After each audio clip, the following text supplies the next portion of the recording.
So last week, we spoke about, because there was a request about karma and how it's related to the dependent origination. This is like quite a profound teaching, dependent of origination, and we tried to explain that by first explaining a lot more about what karma is and how it's created, and then traced it back to the dependent origination. But I did promise at the end of the talk that it is nice to maybe continue on and explain a little bit more about dependent origination. It is it is probably the profound teaching of the Buddha. Yet it is important for us to understand it has practical value for our day-to-day life, day-to-day practice. It is important to understand how these things work. And I think Simran asked where these things are coming up. There's a whole chapter in the Connected Discourses, chapter 12, entirely about dependent origination. And in also Digha Nikaya, the long discourses, there is also the Mahanidana Sutta. I can't remember the number, but you can look it up. Many suttas talking about this. So let's see how it goes. But I'm going to start with a sweet story from the time of the Buddha. This is from Sariputta Apadana. So Mahasariputta, Venerable Mahasariputta, was the Buddha's right-hand monk. He was only second to the Buddha in his ability to teach. He was called the general of the Dhamma. But he was a really humble, very sweet, really, beautiful person. You can read up about him in the Great Disciples of the Buddha book by Bhikkhu Bodhi. A very inspiring personality, just to aspire to even beautiful qualities. But this Venerable Mahasariputta, he was the one, whenever he's called like the mother, the nursing mother. Like whenever somebody comes into Dhamma, he's the one who first teaches them the Dhamma and take them all the way up to stream entry. And from there onwards, it was his friend, Mahamoggallana, who was the left-hand side monk. He was the one who then took the people from stream entry all the way to arahantship. This is what usually said. So anyway, these two people, the two monastics, when they were lay people, also they were very good friends. So who became Venerable Sariputta? Sariputta means Sari's son. Sari was his mother's name. Venerable Sariputta's name was Upatissa, and Venerable Mahamoggallana's lay name was Kolita. So these Upatissa and Kolita were really great friends. And they were once going into a festival. They were at a hilltop festival on top of a hill, like something like a carnival these days. Those days also they had with all kinds of amusements, all kinds of celebrations, singing, dancing, fighting, boxing, all that kind of stuff. Yeah, entertainment and fun and games. So they are both from very rich families, living a luxurious life. They have nothing much to do except enjoy themselves in the sensual world. By the time they were in that one time, this was, they may have done this many times, but in this one occasion, the both of them, while they were enjoying themselves watching at all this entertainment, they were discussing what's the point of all of these things. They seem like after a while, so what? Another boxing match, another dance show, another song, another meal, all of these things seemed kind of pointless.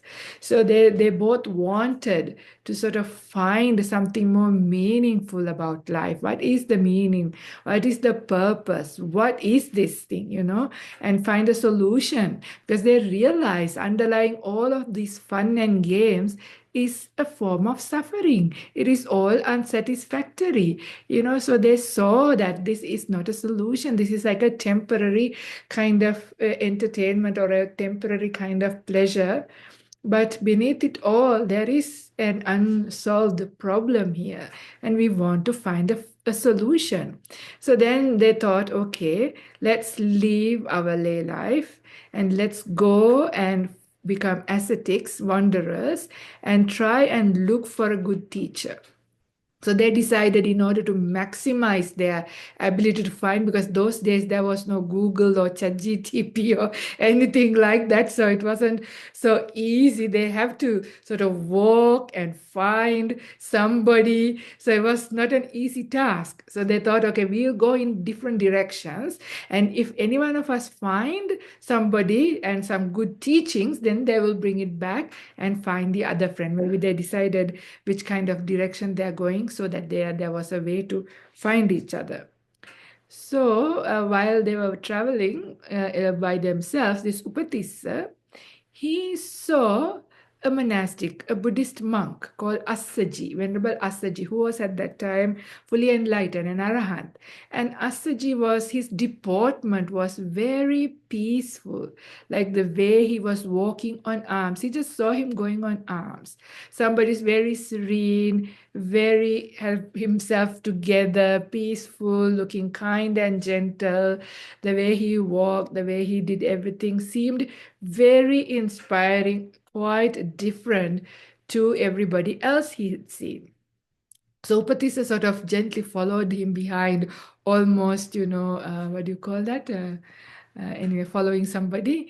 And then after Venerable Assaji has finished his meal, then Venerable not Venerable, just Upatissa went close and asked this Venerable Assaji, you seem, you have found the answer to this is not exactly how, but something like this, answer to the problem that I'm seeking for. You seem to have found peace. You look serene. Who is your teacher? What does your teacher teach? Tell me, because I'm looking for it as well. And then this Venerable Assaji, even though he was fully enlightened, he still was really humble, and he said, I'm still new. So he may have got enlightened quite quickly. He said, I'm still new. I don't know all the teachings about my teacher. Name of my teacher is Gautama. But and he was hesitating to say anything. But then, of course, this Upatissa was pleading, saying, "Please tell me. I really want to know, what does your teacher teach?"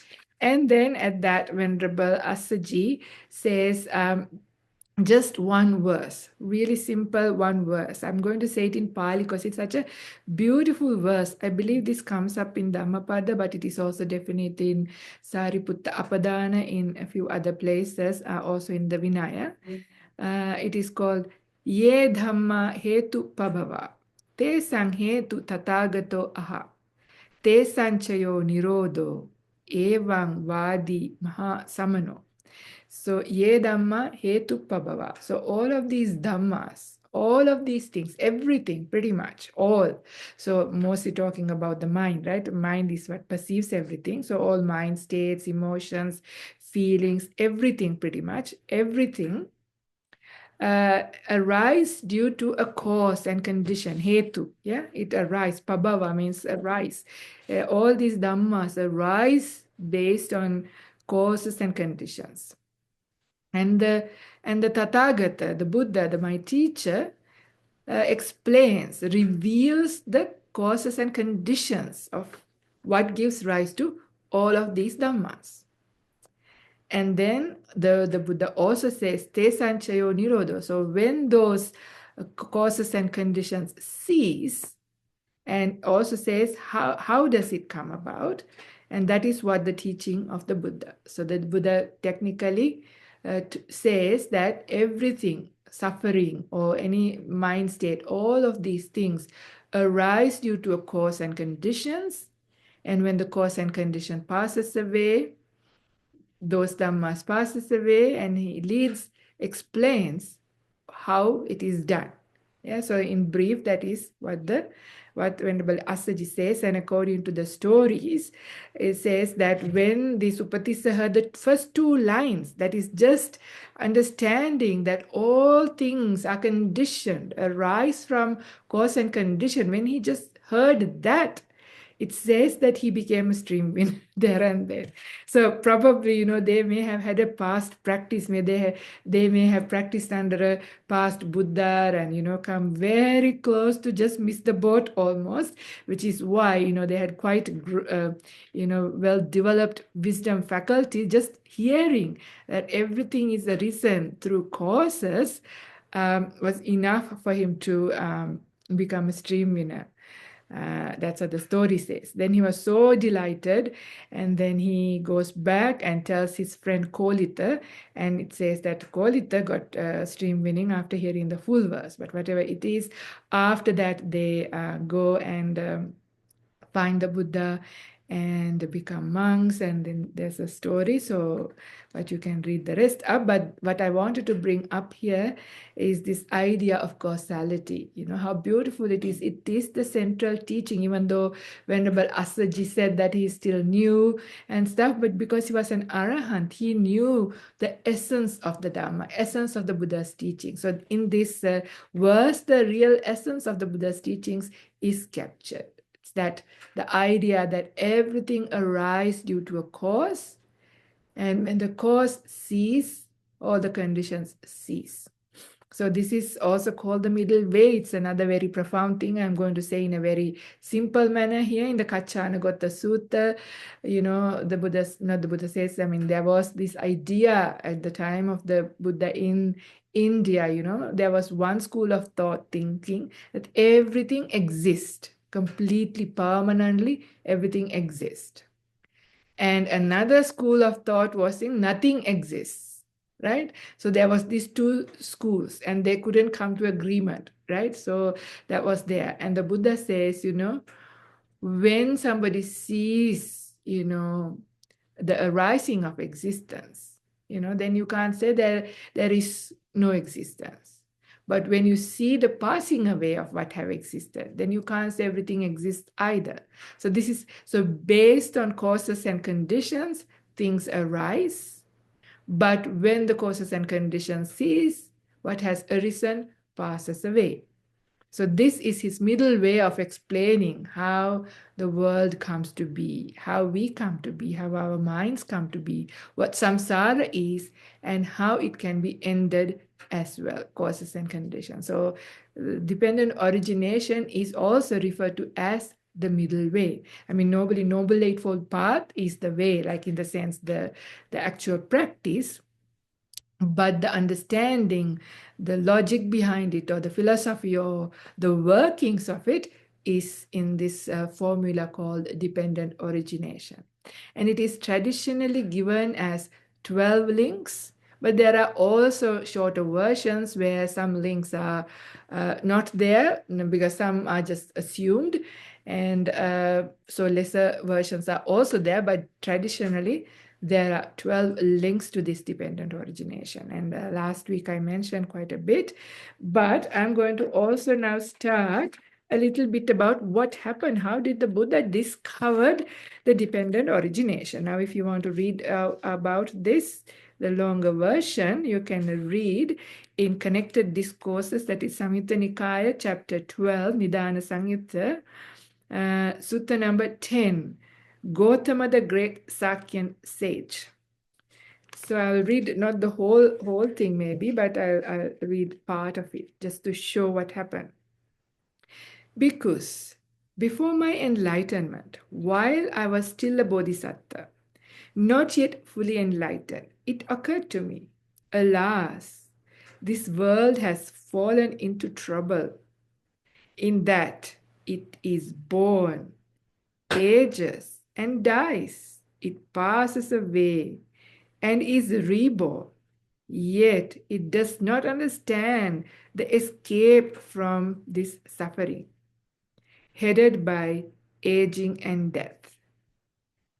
When now will an escape be discerned from this suffering, headed by aging and death? I'm going to stop here for a moment to explain a few things.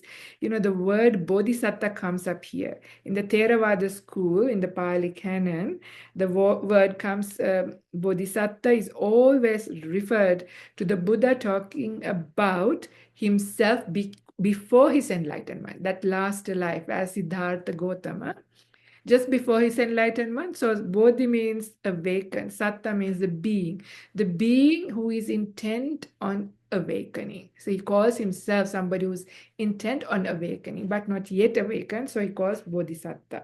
So whenever, otherwise he calls himself Tathagata. Right, so this is before that, because if you know the Buddha's story just very briefly, the Buddha also, just like Upatissa and Kolito, even more than them, was actually a prince. Yeah, his father was a king of a small kingdom, had a very luxurious life. Again, for him, it was not just the hillside festival. Pretty much every day was, with music and dancing and eating all kinds of very yummy, expensive food and expensive clothes and luxurious life. And then, once he, eventually came to the understanding, what is the point of all of this enjoyment? Because when he suddenly dawned on him maybe it was a gradual thing, that, we are all subject to aging and becoming old, and old age doesn't look like fun. And then, we are all subject to getting sick, and we are all subject to death. And when these things are there, how can one be just enjoying and live life heedlessly? This was the profound insight he had as a prince while he was in his palace. And this was the insight that got him to leave and find a solution. So this was at the time he was still searching and looking and saying these things, alas, this world has fallen into trouble in that it is born, ages and dies. It passes away and is reborn. Yet it does not understand the escape from this suffering, headed by aging and death. When now will an escape be discerned from this suffering, headed by aging and death? Another important point is this reference to rebirth, right? Being reborn again. Because if it was just one life, right? And then, of course, you go through whatever, aging, anything, but you sort of make do, do your very best to do, maintain happy, peaceful states and do good and whatever, and then you pass away. If it all ended, then it's not a big deal, right? Okay, you just lived one life, it ended, fine, no, not a big deal. And if you also can get away with any misdoings, even better, and no problem. But the problem is, he understood about rebirth, that the people born again and again. Now that is the real problem. How many times I have to face old age, sickness, death, being separated from my loved ones, have to deal with being associated with difficult people and difficult situations, wars, pandemics, all kinds of problems in the world. And, when he realized that how many times being born again and again, and that is why he's almost longing to see when now will an escape be found, right? So this is very sweet. This is when he was thinking. Then, because it occurred to me, when what exists does aging and death come to be? Very important question. So he starts an inquiry. Now, going inwards is asking the question about causes. What gives rise to this? Where does it come from? There is no point worrying about this is difficult, this is difficult, this is painful, I want to get rid of it, but rather focusing on causes. This is actually called yoniso manasikara, wise attention. Wise attention is looking for causes and conditions. What give rise to? What gives rise to? When what exists does aging and death come to be? By what is aging and death conditioned? Then, bhikkhus, through careful attention, that is yoniso manasikara, there took place in me a breakthrough by wisdom. When there is birth, aging and death comes to be. Aging and death has birth as its condition. Yeah, so we never think about it that much. I have mentioned earlier about a story during COVID time, flying like a bird and seeing problems in the world, sufferings during the time of COVID. It was kind of a similar kind of inquiry, right? Because we usually celebrate birth. When somebody is born, we are happy, and we every year celebrate that day. But the thing is, Buddha discovered suddenly this aging and death is happening because I was born. Yeah, all of this problem is because of birth. So this is kind of profound. We don't get it enough, because if we got it enough, our mind will have nibida, and our craving to exist will kind of at least temporarily die down, and our mind would enter deep meditation right here, right now. But the thing is, we have these hindrances. We have lots of craving still. We have this craving to exist, to experience, to enjoy.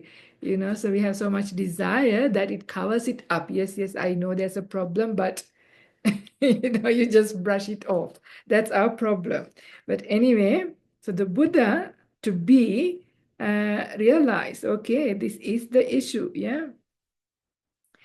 And then because it occurred to me, when what exists, does birth come to be? Now it's interesting, right? Because up to that it's easy, okay? Because we were born, aging and sickness and death comes to be. But this is now a bit more difficult, right? So when what exists, does birth come to be? What gives rise to birth? Why did we get born? This is important, right? Why did we get born? Because otherwise, if we don't know and deal with it, we're going to be born again. So if we want to sort of end all of this big mess of suffering, then it is important to understand what gives rise to birth. By what is birth conditioned? Then, bhikkhus, through careful attention, there took place in me a breakthrough by wisdom. When there is existence, birth comes to be. Birth has existence as its condition. Now, this may be hard to understand for some people, just existence. What does that mean? It took me years to understand this as well. The Pali word for this is bhava. What exactly is bhava? Yeah, it says bhava, or existence, is what gives rise to birth. So I think last week I mentioned a little bit about this bhava. Bhava is also called like a field. Yeah, bhava is like a field where things can grow. So if we are like a tree that grows on the field, it is because there is a field that a seed can grow, right? If a seed is there in the air, it cannot grow, right? Hanging around in the air, floating around in the air, or just water, if it is a, land-based kind of plant, it cannot exist. It cannot come to growth. The reason it could come to growth is because there is a field, right? There is a field, there is something in which it can grow. So this is called bhava. So we were born into the human realm because a human realm exists, and we had the karma generated to have a human birth. So this is the thing. So, and that's why I mentioned last time as well. Okay, kangaroo world, dog world, bird world, fish world, all of these are separate different types of existences. I suppose I should read this sutta together with another one to give you the definitions, because it is nice to also read the definitions just rather than just me explaining them.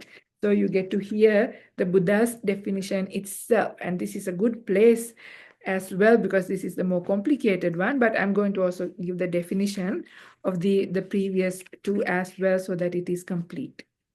And this definition comes up also in the same chapter, SN 12, Sutta number 2, Analysis of Dependent Origination. And I'm just going to read out only the definitions in this, so not just extracts from there. And here the Buddha asked the question, and what bhikkhus is aging and death? In case you have doubt about it, yes, what the Buddha says. Because it is important, because there are misinterpretations of dependent origination. And some people says death is just death of this moment. Every moment we are born and every moment we die. But this is not how the Buddha explains this, right? So this is why it is important to know what did the Buddha mean when he said aging and death, right? So the aging of the various beings in the various orders of beings, they are growing old, brokenness of teeth, grayness of hair, wrinkling of skin, decline of vitality, degeneration of the faculties. This is called aging. As we know, somebody who is an old person, right? Wrinkled, gray hair, broken teeth, eyes can't see well, ears can't hear well. That kind of thing is what is called aging. The passing away of the various beings from various orders of beings, their perishing, break up, disappearance, mortality, death, completion of time, the breakup of the aggregates, the laying down of the carcass. This is called death. Thus, this aging and death are together called aging and death. So this is also how we know death, like somebody died. Yeah. So this is what death is, not just the death of a moment, passing away, that we are not dying every moment. The way the Buddha says death is this death of this body. And what bhikkhus is birth? The birth of various beings into various orders of beings. They're being born, descent into the womb, production, the manifestation of the aggregates, the obtaining of the sense basis. This is called birth. So this is like through, conception, the fetus, and growth of all of those things. This is called birth. And finally coming into this world as a, human being or animal or any form of being. This is called birth. So very important. Again, not moment by moment being born. This is what the Buddha refers in the dependent origination as birth. And what bhikkhus is existence? This is the bhava. This is what I just explained before from the other sutta. There are these three kinds of existences. So three different types of fields. Not types, places where these fields can be. Sense sphere existence, form sphere existence, formless sphere existence. This is called existence. So sense sphere existence, this is the sensual world. This is us, yeah, the human beings, the animals, the devas, even the petas, even the hell beings, all of those things, they are in the sense sphere. So it's a large sphere. It has many, many realms inside it. But as a whole, this is with all the senses and beings who are into the pleasures or the sufferings of the senses. But form sphere is the Brahma realms. That is where with the four jhanas, yeah, four jhana realms. When people are born, if they die and if they are born in these jhana realms, they're called form spheres, the first four jhanas. And formless sphere is the four formless attainments, and then that is like a infinite consciousness, infinite space, base of nothingness, neither perception nor feeling, fear. So these are the three. Yeah, there are three different, let's say, levels where it can be born. And within each, there are different types. There are human beings, there are animals, all of these things, and variety of species, all of those things. And then again, also the bhava, It can be a fertile one, like we said last time, if you have done good karma, or it can be infertile. Even as a dog, you can see, right? It can be a wild dog or dog on the street who's not having enough to eat and really got mangy and all of that. Or it could be a dog still in a very, luxurious house, a pet of somebody rich who looks after the dog, like a prince or something, So again, even in the dog realm, there can be different forms of feels, yeah, depending on how much good dog karma they've accumulated. Still, it's a dog realm, but even within that realm, how fertile and unfertile it is also depends. So there are different types of fields, yeah, where we can exist. So if those fields were not, if there were no human existence possible, will we be born as human beings? Not possible. If there was no kangaroo existence, will anything be born as a kangaroo? Not possible, right? So this is what it is. So this is how to understand bhava. Yeah, and also not only the field itself, but you also need to have the karma generated. That's what we were talking about last week too. Like if we have sort of liked and sort of hanged on to certain things. I mean, for most of us, it will be things about the human world, things we like to eat, we like to do, we like to hear. We hang on to the people, the jobs, the place where we like to live, the kind of lifestyle. When we sort of hold on to these things, we generate that kind of inclination, that kind of karma. I mean, karma is actually, that is your craving. Karma is the whatever your actions, intentional actions that generate either good or bad. So that is kind of like your wealth, the money to buy into going into that field, right? So something like this. So anyway, that is bhava. So again, in summary, this was the definition. In the other sutta, the Buddha was asking, going through an inquiry. So his inquiry was, what gives rise to aging and death and all this suffering? And he realized it was birth. And then he asked the second question, what gives rise to birth?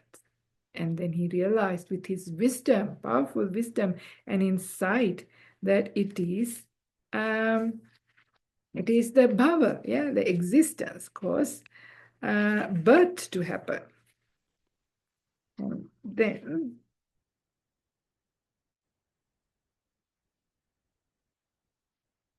okay. Then because it occurred to me, when what exists, when what exists, does existence come to be? By what is existence conditioned? Then because through careful attention, there took place in me a breakthrough by wisdom. When there is clinging, existence comes to be. Existence has clinging as its condition. Clinging, the Pali word is upadana, hanging on to, yeah, tenaciously holding on to, clinging. This is what gives rise to. So when you hold on to something so tightly, that creates an existence in a certain place, certain form, depending on what type, yeah, what you want to incline. Last week also I mentioned some people thought, they want to behave like dogs and take up that dog kind of behavior.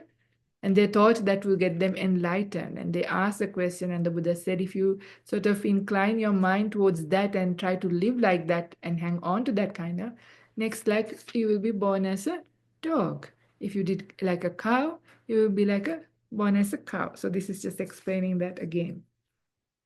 Yeah, so here I will read what is clinging and what bhikkhus is clinging. There are these four kinds of clinging. Clinging to sensual pleasures, clinging to views, clinging to rules and vows, clinging to doctrine of self. This is called clinging. Very important, right? So this is where problem starts to come. Because we normally think only just the sensual pleasures, all the food I like, the music I like, the people I like, all the sensual objects. That's what gets me. But it's not only that, that's a large part of it. But there is also clinging onto views. Yeah, so we have to be very careful about the views that we hold. Strongly, views are so powerful. The wrong views can really bog us down into so much problem, so much so that it can even stop our bodies from healing. If you believe you can't get better, you won't.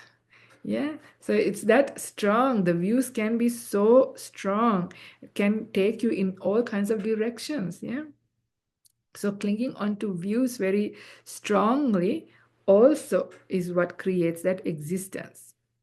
These are deep subjects. I don't have enough time today. This dependent origination to do fully will take a whole series, like a whole workshop, maybe one day. But in the meantime, at least bringing it to the idea, the views, yeah, clinging onto views, to be careful about not to hold on to views so strongly, because these too is going to be part of where you're going to be born next time. Yeah, and how, if you really cling on to the views and value mafia ideas, you'll be born into a mafia family. Just to say an extreme kind of example, right? So be very careful. Clinging to rules and vows. So this is what, the rituals, yeah, also the kinds of rituals you do will also decide. That is where that dog ascetic and cow ascetic kind of thing comes. If you sort of, whatever kind of rules and rituals that you try to do will also create this, because this is your habits. Yeah, you're generating habits. So views are sort of already conditioned mental habits, and these are also practices. Yeah, these are also things. And clinging to a doctrine of self. So of course, when we believe I am, the idea of self, of course, when there is me, I have to exist. Yeah, so when there is me, I have to exist. So that is why we are still here, because we definitely have this doctrine of self. I am here. There is a sense of agency here. So therefore we exist. So this is what is called clinging. And then because it occurred to me, when what exists does clinging come to be? Yeah, what is clinging condition? Then through a breakthrough of wisdom, it occurred to me, when there is craving, clinging comes to be. Clinging has craving as its condition. So clinging, craving is tanha. Yeah, this is the one of the big culprits that we always hear. Last week also we mentioned how craving is also an underlying strong force, yeah, generating together with karma. Karma is created because of craving, and they go hand in hand. Yeah, hand in hand. So craving is also what conditions clinging. What we crave, what we desire is what we hang on to, isn't it? Whatever we desire, whatever we crave, we want to hold on to. The people, the food, the places, the animals, whatever it is that we crave, we desire, we hold on to. So this is the danger. So craving. So what is craving? Yeah. So the cravings. There are these 6 classes of craving. Craving for form, craving for sound, craving for odors, craving for tastes, craving for tactile objects, craving for mental phenomena. These are your ideas, fantasies, grand plans, all kinds of mental phenomena. These are called craving. And this is what is given in the dependent origination, the definition for craving. Elsewhere, when the craving is described in the Noble Eightfold Path, like as the Four Noble Truth, as the second factor of the Four Noble Truth, which is also the same kind of thing if you want to look up in the Dhammacakkappavattana Sutta and many other places. And that is the first sermon, apparently, or that's what we hear, that the Buddha, in records given by the Buddha, Dhammacakkappavattana Sutta, the craving is defined as 3 different types of craving. Kama tanha, bhava tanha, vibhava tanha. So kama tanha is craving for the sensual world. Bhava tanha is craving to exist. Vibhava tanha is craving to not exist. But this is coming from the view of I am here and I want to end. Like in a sense, in a negative way. This is almost like suicidal kind of cravings. Yeah. So these are the three types of major categories of craving. In dependent origination, it is focusing just mainly on the sensual world craving, but existence and non-existence is also part. Okay. Then it and the Buddha explains what mindful of the time. I think I don't know whether I'll even reach the end of this today. I hope you don't mind. Is this helpful? Maybe it is for people who already know, maybe boring, but for people who don't know, for the benefit of the beginners, I think it is helpful. Anyway, uh, and then the Buddha asks, so craving, what gives rise to craving? What is the condition for craving? Yeah. Then because it occurred to me, uh, uh, craving comes to be when there is feeling. Craving comes to be. So what gives rise to craving is feeling. Isn't that true? Yeah, whatever we feel, yeah, it is born from. Do you crave for anything that you haven't felt before?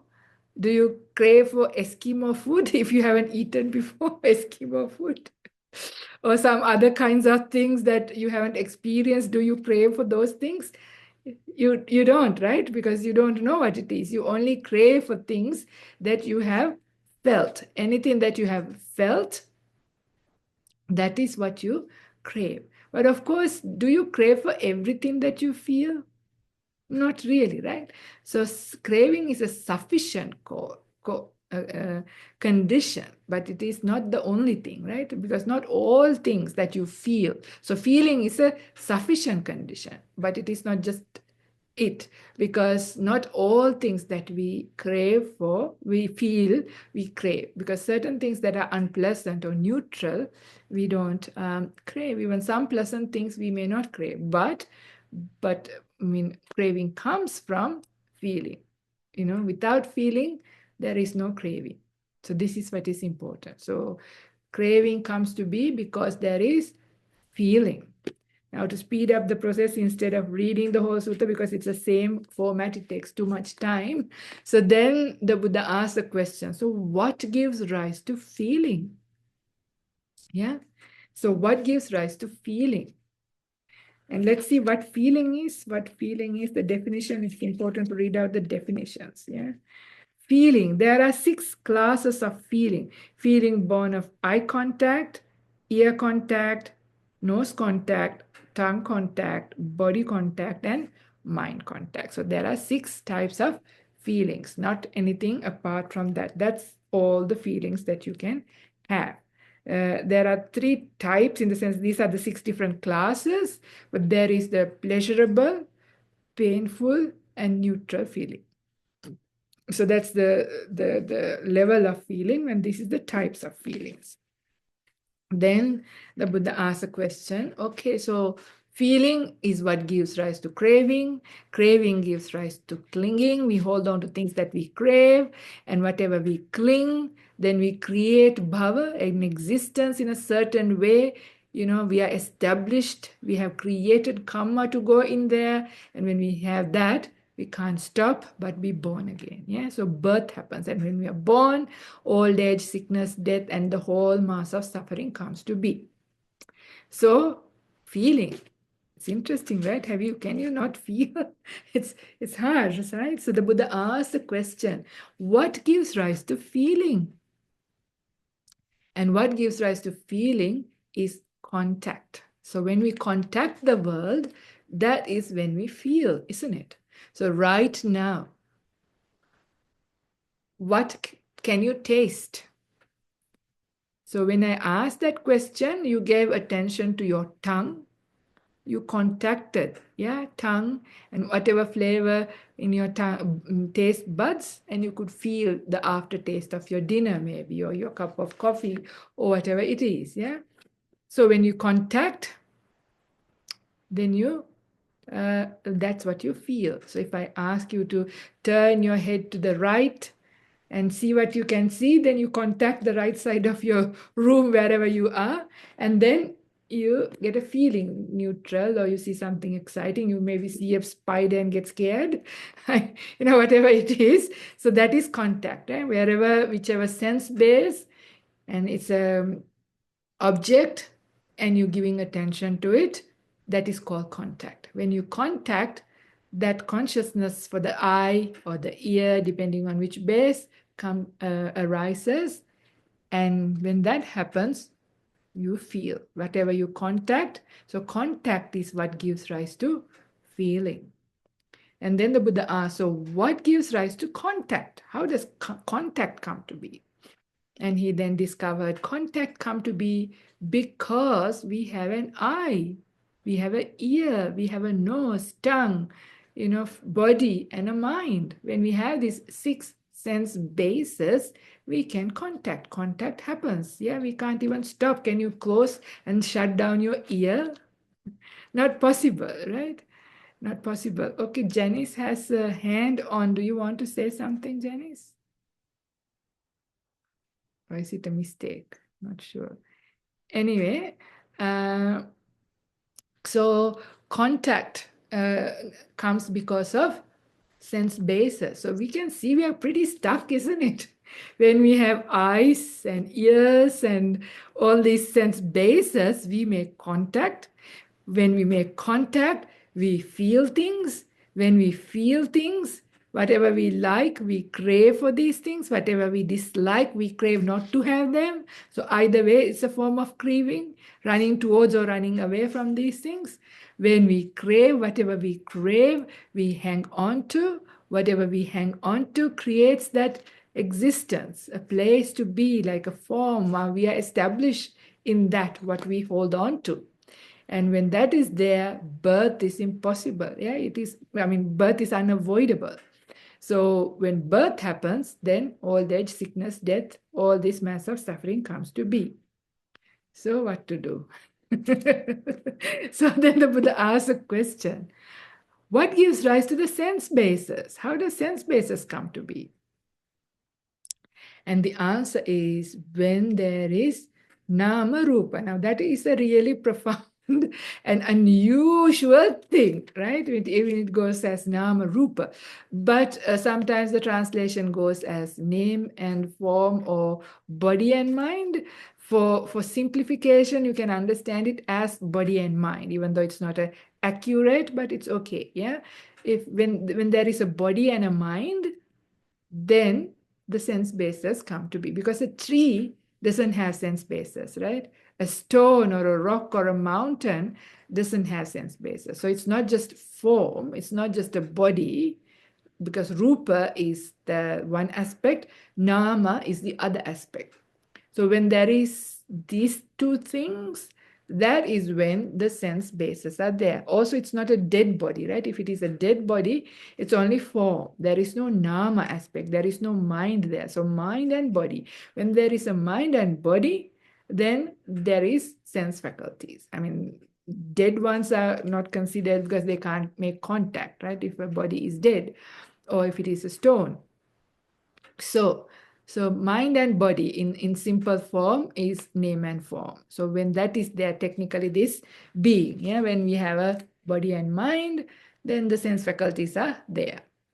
Then the Buddha asks, so what gives rise to this mind and body? How did the mind and body come to be? And the Buddha sees that consciousness, yeah, consciousness is what gives rise to mind and body. Now, this is where it gets a bit tricky and maybe a little bit more difficult for people to understand. Unfortunately, we are also coming very close to the end of the time. I'll try my best. If not, we have to take another session to go into this in more detail. But consciousness, what do you mean by consciousness is separate to the mind? What is mind and body? In Nama Rupa, what is considered as Nama? Yeah, the definition of Nama. So here, I missed a few things, no definitions. Missed a few definitions. Where did I miss? Okay. So we know that's why it doesn't matter really, because we know the consciousnesses. Sorry, we know the sense bases, eye, ear, nose, all of those. And then, where is Nama Rupa?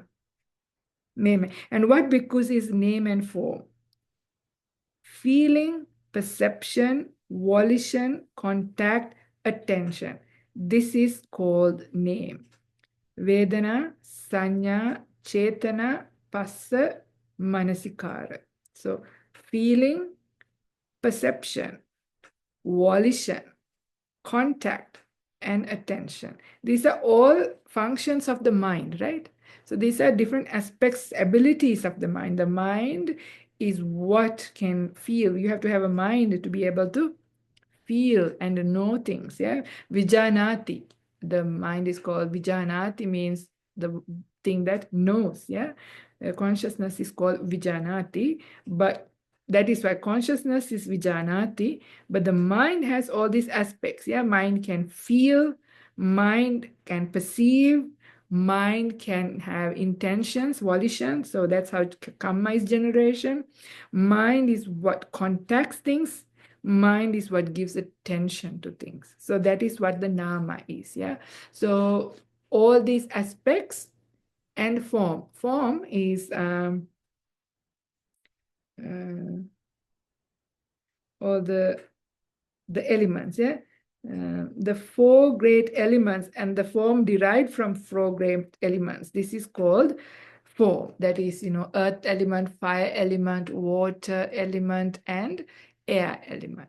So because at the time of the Buddha, they didn't know all the chemistry, all the elements, but just in a really simple form, this is what this body is made up of, right? Hardness things, and that is called earth element, water, air, and heat. So this is referring to the actual body, and the other thing is the aspects of the mind. But all of those came because of Vijnana, consciousness. So this is now interesting. Now, if you remember last week's sermon, we had a simile about karma, yeah? So in there, the karma was also called the field because they're related, because in here we explained that bhava, the existence, the field, it was called field. But what is it? It is also whether it's fertile or not. So the field actually consists of your karma, the kinds of karma. If you generated karma to be born as a human being, so all of that karma is there. If you generated karma to be a kangaroo, then kangaroo karma, whatever it is. So the field is there, and the seed was called consciousness. So consciousness is the seed. So karma is the field or the bhava, and then consciousness is the field. Seed. So when the consciousness seed falls into the field, when moisture, the craving is put in, then the tree grows. So this is how the nama rupa. So in this occasion, it doesn't have nama, but for conception. So when the stream of consciousness enters the womb, consciousness can happen. The fetus starts to grow, because without a consciousness, a fetus cannot come into growth. This is where sometimes miscarriages can happen, and things like that. When the consciousness of the fetus departs, then it dies. So consciousness is what keeps that fetus alive. Yeah, gives rise to it also, based on where. The field in this occasion is the type of womb whether it's a rich family, poor family, healthy family, not healthy family, all of those things is also there, right? Where it's going to go. And something like this. This is in a very simple way to understand. So when consciousness is there, then name and form, this body and mind, it gives rise to a body and mind. Yeah, stream of consciousness is what gives rise to body and mind. And then the Buddha asked the question, so what gives rise to consciousness? Yeah, what gives rise to consciousness? And what is consciousness? There are these 6 classes of consciousnesses. Yeah, there is eye consciousness, ear consciousness, nose consciousness, tongue consciousness, body consciousness, and consciousness of the mind. So 6 types of consciousnesses. So it's not just consciousness, consciousnesses. Yeah, 6 of them. Nothing more than that. That's what it is. And these 6 types of consciousnesses, what gives rise to that? It's because of these that a being comes to be. What gives rise to this is sankhara, yeah, volition. Volition is what gives rise to consciousness. Interesting, right? Your chetana, your intention. Your intention is what gives rise to consciousness. Sankhara, yes, sankhara is what gives rise. And last week we mentioned there are 3 types of sankharas: punyabi sankhara, apunyabi sankhara, anenjabi. So wholesome, unwholesome, and those deep meditative. There is also kaya sankhara, vachi sankhara, mano sankhara. So intentions by body, speech, and mind. So all of those things are what gives rise to consciousness. Yeah. So just so this is the karma generating. I think this is getting really deep now to be able to explain, but I did explain this a little bit last time. And then the Buddha asked, let's see, volition. And what bhikkhus are the volitional formations? There are these 3 kinds of volitional formations: the bodily volition, the verbal volition, and the mental volition. Kaya sankhara, vachi sankhara, mano sankhara. In this, but in other places, it is also given as punyabi, apunyabi, anenjabi. And then the Buddha asked the question, so what then gives rise to these volitions? Yeah. And what gives rise to volition is ignorance. Yeah. Ignorance, avijja. This is the first factor, the starting point, because we went backwards, starting from suffering, which is old age, sickness, and death, going backwards because he was going through an inquiry. What gives rise to this? And going back, and this is the final point, ignorance. What is ignorance? Not knowing suffering, not knowing the origin of suffering, not knowing the cessation of suffering, and not knowing the way leading to the cessation of suffering. Right? So in order to understand and also to make this Dhamma talk a little bit complete, I'm just going to go a little bit forward again from starting from ignorance to make the other factors a bit more understandable, because they are quite deep the way they are. So like ignorance. Ignorance is also, in a small sense, you can understand the avijja is like thinking that there is a self when there isn't any. Thinking that I exist is a big delusion, right? And these things belong to me. So this is one big aspect of what is called ignorance or delusion. So just think for a moment, when you exist, when you think, then you feel that sense of agency inside. When you are there is constantly, you want things, you are interested in things. When you are here for a reason, right? We said that we were born because of our previous holding on to. We liked being a certain kind of species and a certain kind of lifestyle, a certain kind of family, or whatever it is that we liked, that is what we went to. So the intention. Yeah, so when there is that interest is there. So last time also I mentioned, when there is an eye, there is always that interest. That is why we direct our eye to look. We always have an interest to hear. That is why we give our ear, even when meditating, when we get disturbed, we say the sound was disturbing. And that's because it's not the sound, it's your interest in the sound that disturbs you, because you give attention to it and then you hear it. And when you actually get better at meditation, even sound happens, you almost don't hear it, yeah, because you're not interested. So as long as the interest is there, you hear. So this is where the craving, yeah, when the craving is there. So when there is that stupidity or the wrong view, wrong way of understanding that there is somebody here, that I exist, then there are these intentions. Yeah?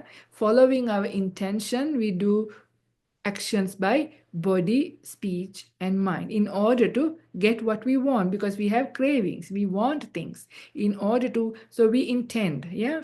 And this could be relating to generating good or bad karma, right? Based on this good or bad karma, then the consciousness continues because because we have created now, we are holding on to things. Yeah, we are holding on to things.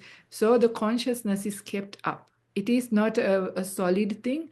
It's always rise and passes away because consciousness always come together when your eye and the form and you give attention to when that comes together, that is when the consciousness arises. But because of your interest in craving, consciousness is kept up. So when it departs this body, it immediately forms another body. Like with the near-death experience people, we know even what we call as ghosts. Yeah, ghosts seems to be wearing the same kind of clothes that they died. Yeah, because they still don't even know. They just mentally very quickly create a mind-made body because you still want to exist in certain form. Consciousness can't exist without a form. So even a mind-made body, and it exists, and then that's an intermediate form, and then it goes into a more solid existence. So this is just to say, when there is ignorance, this idea of somebody being here, there is craving. With the craving we intend, that is those sankharas. With that sankharas, the consciousness is constantly kept up. When there is consciousness, consciousness can't just stay without name and form. They're very related. They can't be separated. They exist together because part of name is in the consciousness, right? You have to be conscious to feel, to perceive, to give attention, to contact, and also think about things. All of these things is only possible if you're conscious. So you can see that is that, the difference between a living body and a dead body. So we are talking about living bodies, not the dead body. So this is how they're related. And of course, when we have a living body, the body then has all the six sense bases. When we have six sense bases, we contact the world. When we contact the world, we feel things. When we feel things, we crave for the things that we like. And whatever we crave for, we hang on to. Whatever we hang on to tightly, that creates our next existence. And of course, it is not only the craving, but also the karma we generated. Yeah, whether it's good or bad. Because even if you think like, I want to exist as a deva, but if you haven't generated enough good karma, you're not going to go there. So this is important to know. So you need to have the cash as well, right? This is like your buying power is your karma, but then your intention as well. So then with that, when Baba is there, you're born. When you're born, then what happens? Aging, sickness, death, and the whole mass of suffering. So this is what gives rise to suffering. So this is really, really important to understand. So I have actually gone over time, but I needed to complete this whole thing at least for the sake of this talk. But I hope I'm going to continue this because I have to, otherwise it's like you're all hanging in there. We are stuck, right? Then the delusion is there. What am I going to do? How am I going to get out of this problem, this dependent origination, right? As long as this delusion is there, as long as I'm here, I have to suffer. Not a good deal. So, okay, coming up next week will be how to deal with it. And we will go through the dependent cessation, which is good. Dependent origination is what gives rise to origin of suffering. So, dependent cessation is the ending of things. Yeah, ending. How to end these things, hopefully, we can talk about next week. Anyway, so you are welcome to ask any questions if you have. Bhagas, may I request you to kindly explain as to how Nama Rupa relates to impermanence? Okay, yeah, Nadisha says, okay, I will do that. Chalani says, is consciousness of self, being is Vijnana or ignorance? Is consciousness of self ignorance? Yeah, so consciousness, the idea that you have a self, that is the great delusion. I'll come back to the very first question later. I'm just looking into seeing anything more simple. Yeah, for explain this profound, it's very simple way. May I suggest to have a workshop on there is already a workshop available which Ajahn Brahmali did from BSWA. Yes, we can redo another one at some point. Let's see how we go. Okay, very good. So for Aisha, I think this is the first time you're hearing dependent origination. Did you understand it? Oh, that's good. That means I managed to say something to a beginner. Okay, new Buddhist. Okay, great. Okay, so Bhagya's question. Oh, what happened? Okay, Bhagya's question is, may I request you to kindly explain as how Nama Rupa relates to impermanence? Okay. So I can go more detail in a future talk because Nama Rupa is a very profound place to understand, but in a simple way, this is how it goes. Yeah. So whatever we experience, the experiencing of the world. Yeah. So Rupa aspect is the body and also the physical eye or the sense base, the ear or whatever it is, and then when we contact something, when we give attention to something, then we, perceive. So the main thing that happens is first what we hear, because in the Nama category, the first one that comes is Vedana, feeling. Yeah, so suddenly you hear a sound that grabs your attention, you make the first contact. So feeling is what comes first, yeah, because you feel something. And that is that patiga sampassa. That means the, what you call resistance contact. Yeah, just the sound hitting your ear. So that is, and then you have a kind of a feeling. And whatever you feel, that you perceive. Yeah, whatever you feel, that you perceive. Whatever you perceive, you think about. And you maintain your attention on it. Yeah, and this is then the contact is maintained, and then you make the second contact, which is called adivachana sampassa. So you understand what was that sound. So you use all of those words, concepts, conventions to understand what's going on. So all of that process is how using the nama and rupa you experience the world. Very similar to making contact. Yeah, they are all similar things, just given different ways to see different angles, but one and the same thing. This is what you, but when the contact breaks, when the contact comes to an end, everything, that experience is ended, right? So then there is, so it is impermanent. It is only there as long as that contact is there. So even consciousness, because consciousness comes to be because of so Nama Rupa comes to be because of consciousness. Consciousness also comes to be because of Nama Rupa. This is also given in another dependent origination sequence. Yeah, sometimes it says they go around in a circle like a vortex. Yeah, this is why this is a very, very deep point. I would probably need the whole entire Dhamma talk to go into, but in simple ways, you can understand how, Nama Rupa conditions consciousness, but consciousness is very fleeting, very short-lived. Look at your mind, how quickly your mind change and how extreme it can change. It can be laughing one moment and start crying the next moment. Yeah, so this is how quickly the mind changes because mind is conditioned, consciousness is conditioned by name and form, of all of those things, right? So this is how, and it's impermanent because when that attention breaks, the experience breaks. So something like that. But anyway, I hope if it is not what you are asking, you can re-ask in a more detailed way and see how we go. But anyway, I hope one day I will have more time to go into the more deep aspects of this Nama Rupa. It's fascinating to understand in a more profound way, but not today. Otherwise, we'll be here all night.